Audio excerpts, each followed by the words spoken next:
Cozy Glow, Professional Smol Assassin by Mockingbird. In the alley's darkness and stench, Cozy Glow buzzed her wings with excitement. "I trust you brought the standard package?" she said in her high-pitched childish voice. A trench-coat-wrapped stallion hoofed over a large envelope. Cozy opened the envelope and rifled through the contents. "The target's name, address, personal information. Looks like everything's there. And I already checked my account. Your deposit cleared yesterday. We're all good." She smiled. "Just one more thing," the stallion asked. "Didn't I already give you everything?" In a saccharine tone, Cozy said, "In the course of my contract, I might have to destroy some evidence.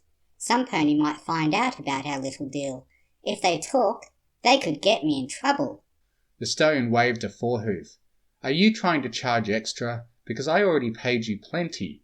"Don't worry," Cozy said, with a wide-eyed look of exaggerated innocence.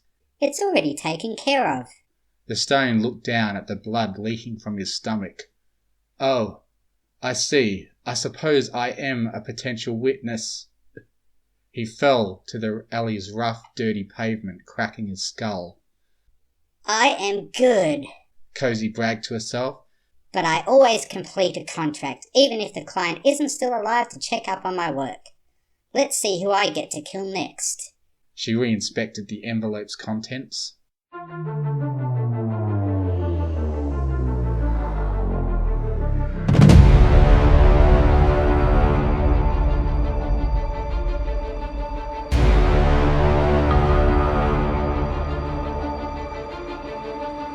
Cozy's back carried a basket a little bigger than her own tiny self as she walked up to the enormous mansion's front door. "Darn, She said. it's cold out here." She dumped the basket onto the front steps, righted it and hopped in. She nestled among the blankets within. "I sure hope these ponies find me soon." She reached out of the basket with one hoof, picked up a bit of gravel and threw it at the doorbell.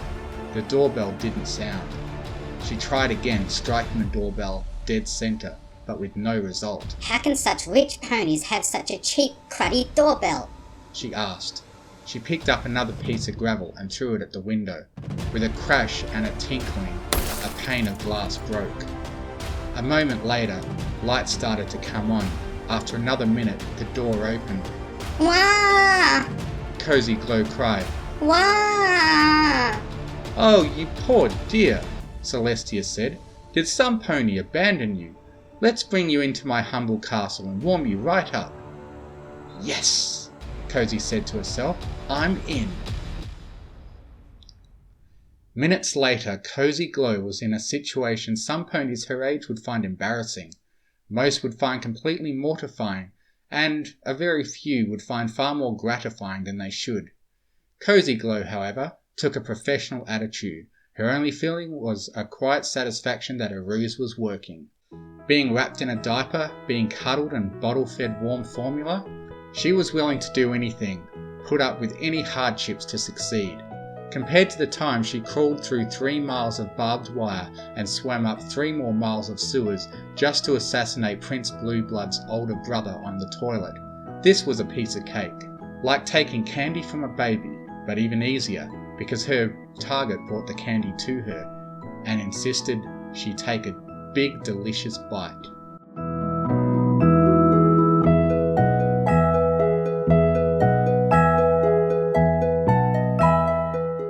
Six months later, Celestia said, "I just don't know what's wrong. She doesn't appear obviously unhealthy, but in half a year she's only put on 2 pounds and hasn't grown taller at all. That's not normal." Luna clucked her tongue sympathetically. "What do the doctors say?" "I must have taken her to half the doctors in Canterlot. There was one more specialist I wanted to take her to, an endocrinologist, but he died mysteriously the day before the appointment. A tragic loss."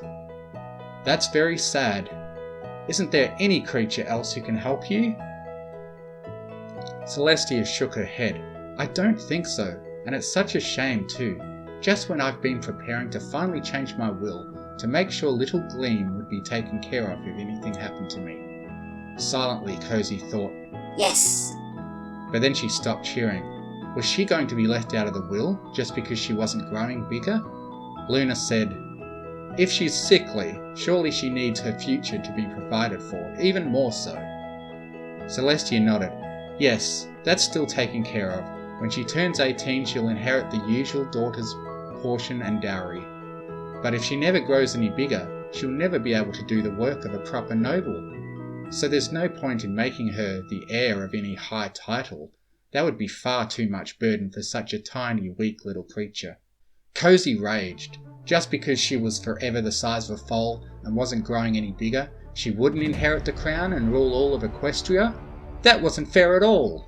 Cozy had earned world domination fair and square by tolerating that officious, pestering, eternally mothering giant alicorn for a whole 6 months. And now it was for nothing, except a future inheritance that Cozy might or might not ever be able to collect. Fortunately, Cozy had a good idea for taking out her anger. She would just go back to her original plan and fulfill the contract. Celestia's death would be an excellent notch on Cozy's dagger, so to speak. Darn, she said to herself. It's sad when I'm forced to go back to earning an honest living and fulfilling the contract by killing the target just because she's so fucking annoying. She screamed with frustration. From the next room, Celestia called out, "What's that, Warm Shine? Do you need something?" The alicorn trotted into the room and picked up her little adopted daughter. "You look okay. Your diaper isn't wet. Are you hungry?" Celestia offered a bottle, but Cozy's lips refused it. "I guess I don't know what you want." Vengeance, Cozy thought to herself. Vengeance for every single second of 6 wasted months. Being a Pegasus was convenient sometimes. True, Cozy couldn't always fly when she sneaked in and out of the castle. That would be too conspicuous. But she still knew that if she fell from the vines that hid her as she climbed, she could stop her fall with her wings instead of plummeting to her death. As 2 hooves in the vines supported her, another hoof carefully jimmied open her nursery window. In moments she was inside. She walked through the night-darkened castle halls and to the kitchen. There she found a cake. Chocolate vanilla cherry, Celestia's favourite kind. This would literally be a piece of cake. Cozy injected a tasteless, odourless, colourless poison into the cake. Very soon, Cozy's contract would be fulfilled.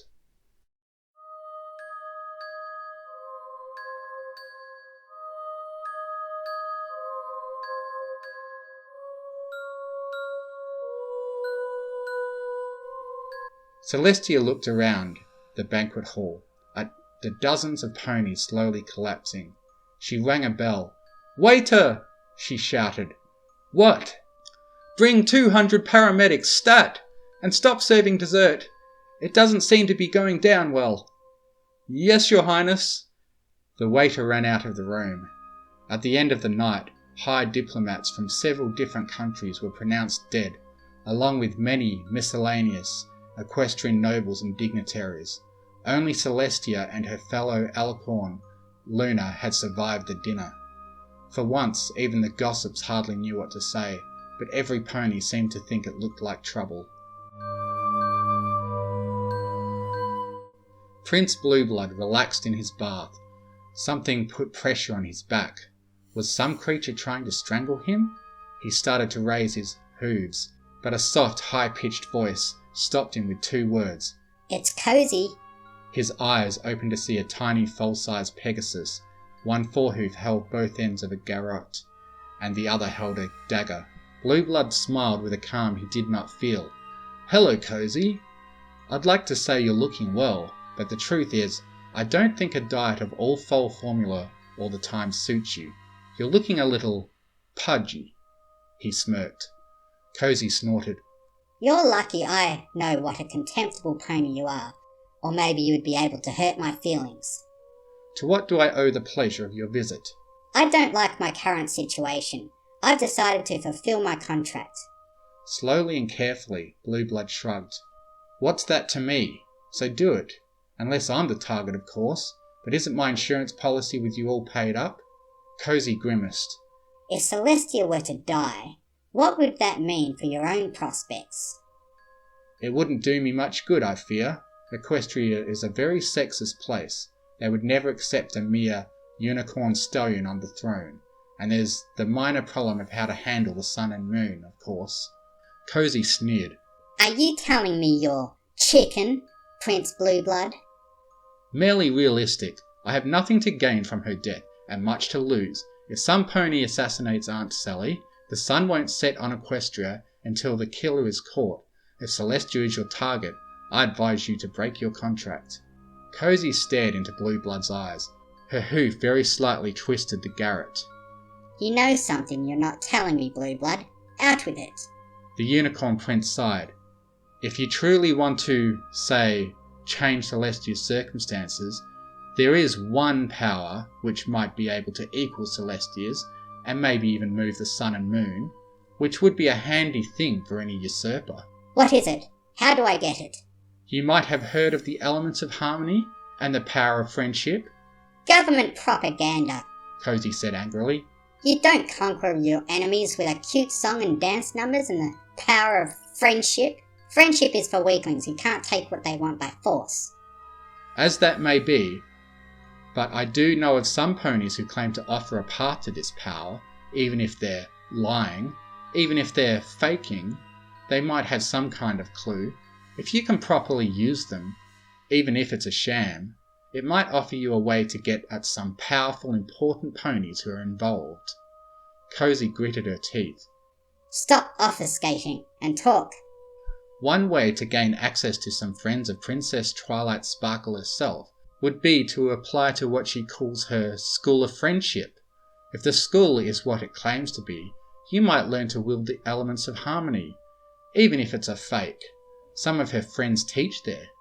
One way or another, I think a pony as resourceful as yourself could hardly lose by going there. He smiled. Surely you have as much confidence in yourself as I have. Fine, Cozy Glow said. Tell them I'm a long-lost niece of yours. Drop a hint or two. That if they teach true friendship to me, maybe I'll teach it to you. Make them think they can tame you through me. Use all the advantages you can to get me into this school.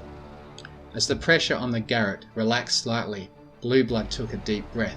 Grand niece, if you're to play that part at all convincingly, it hardly befits a grand niece of mine to visibly threaten my life, in the bath or elsewhere. The way of nobility is to threaten another pony's life with such subtlety that any witness cannot attest with confidence that potential fatalities were even alluded to. Cozy sighed. Fine. She removed her weapons from Blueblood's neck and hid them away. Are you satisfied? It's a good first lesson. If you are to properly play the part of my grand niece, there are many other lessons to be learned, he grinned. While you're here, why not scrub my back? I trust if you truly wanted to put a dagger in it, I would already be dead.